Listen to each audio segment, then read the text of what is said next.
So recently I was in some negotiations with the execs here at Warmoth, and basically they went something like this. I would really like to build 2 or 3 more guitars for the YouTube channel. What do you think? We think that's a great idea, but we only have time for 1 right now. I would really like to do at least 2. Is that possible? Sorry, 1 for now. 2, 1, 2, 1, 2, 1, 2, please, 1, and that is final.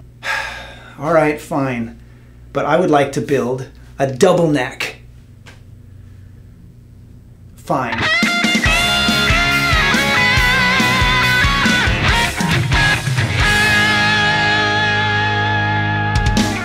Hey everybody, Aaron here at Warmoth, and you know I like to joke, but the truth is I am making this guitar for 1 song and 1 song only. Many of you know that I play in a Scorpions tribute. I also play in a Bon Jovi tribute called Non Jovi. And by the way, I met Phil X at NAMM a couple of years ago, and of course he was a super nice guy. You know how Phil X says he has this energetic enthusiasm for everything. It was super nice. We talked for a bit and stuff. And he actually emailed me a couple weeks after the show, and I made some comment like, hey Phil, I play in a Bon Jovi tribute too. That's one thing we both have in common. We're both in bands where we pretend to be Richie Sambora.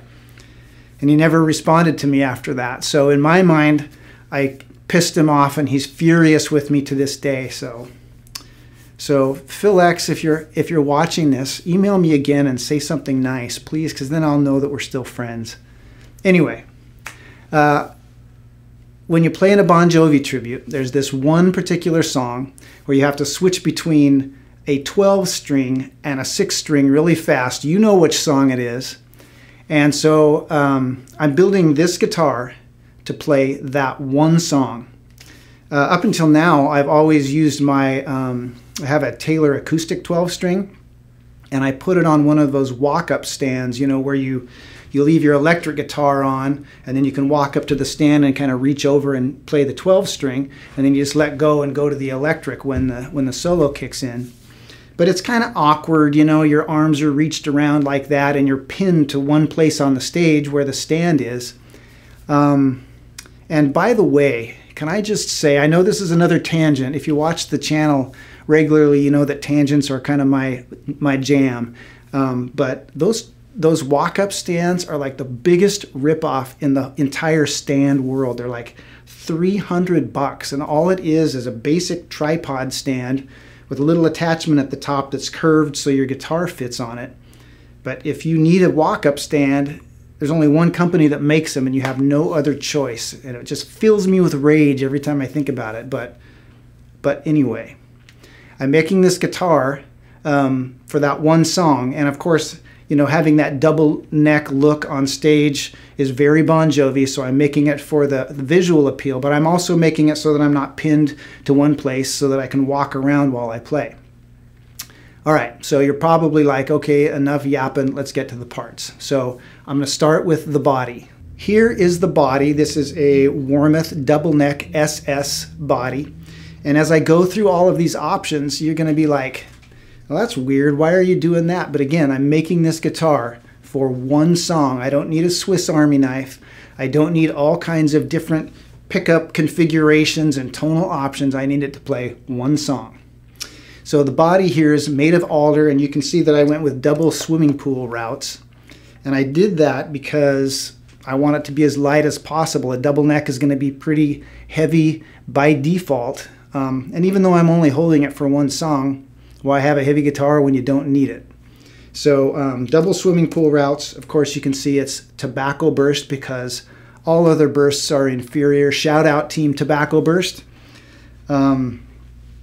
If you don't know why Tobacco Burst is so awesome, watch the video I recently did on all of Warmoth bursts and you'll see why.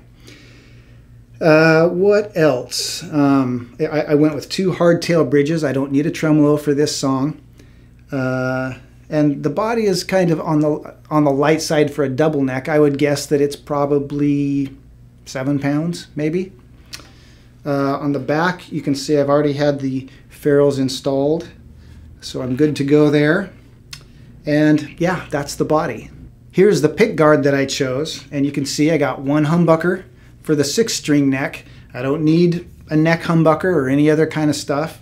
For the 12-string side, I'm going with a single coil sized bridge and a single coil sized neck pickup, nothing in the middle. I hate middle pickups. They always get in the way when I'm picking. I do not like middle pickups. And you can see that I've already drilled the locations for 2 pots. I put them in non-standard places because I don't like the traditional Strat location. I hate that, so I always drill my own holes. And as far as switching back and forth between the 2 necks, I have kind of a clever wiring scheme that I've cooked up in my brain, and I'll show you that on the video where I assemble this whole thing. Here is the 12-string neck, and it has a standard thin neck profile. It's a modern construction. You can see because it has the side adjust right there. Maple shaftwood, Indian rosewood fretboard, stainless steel 6150 frets, because why would you do anything else? It has the 12-string nut with drones above, because why would you do anything else unless you're a Rickenbacker fan? And I'm having these drilled for vintage tuners. Here is the 6-string neck, and this one is vintage modern construction, and I went with our kind of newish 1.650 nut width, standard thin profile, and again maple shaftwood, Indian rosewood fretboard, and did I already say the frets? 6150 stainless steel frets, because why would you do anything else?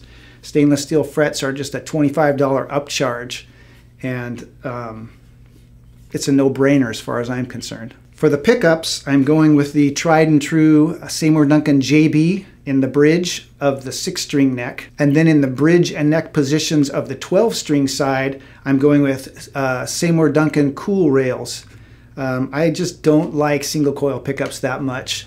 I don't have time to mess with the hum, so I'm going with these so that they buck the hum, but it'll still be kind of a stratty sound, and we'll see how it turns out. I've never used these before personally, so I'm hoping these are going to be just the ticket. For the bridges, I'm going with the Godot bridges that Warmoth sells.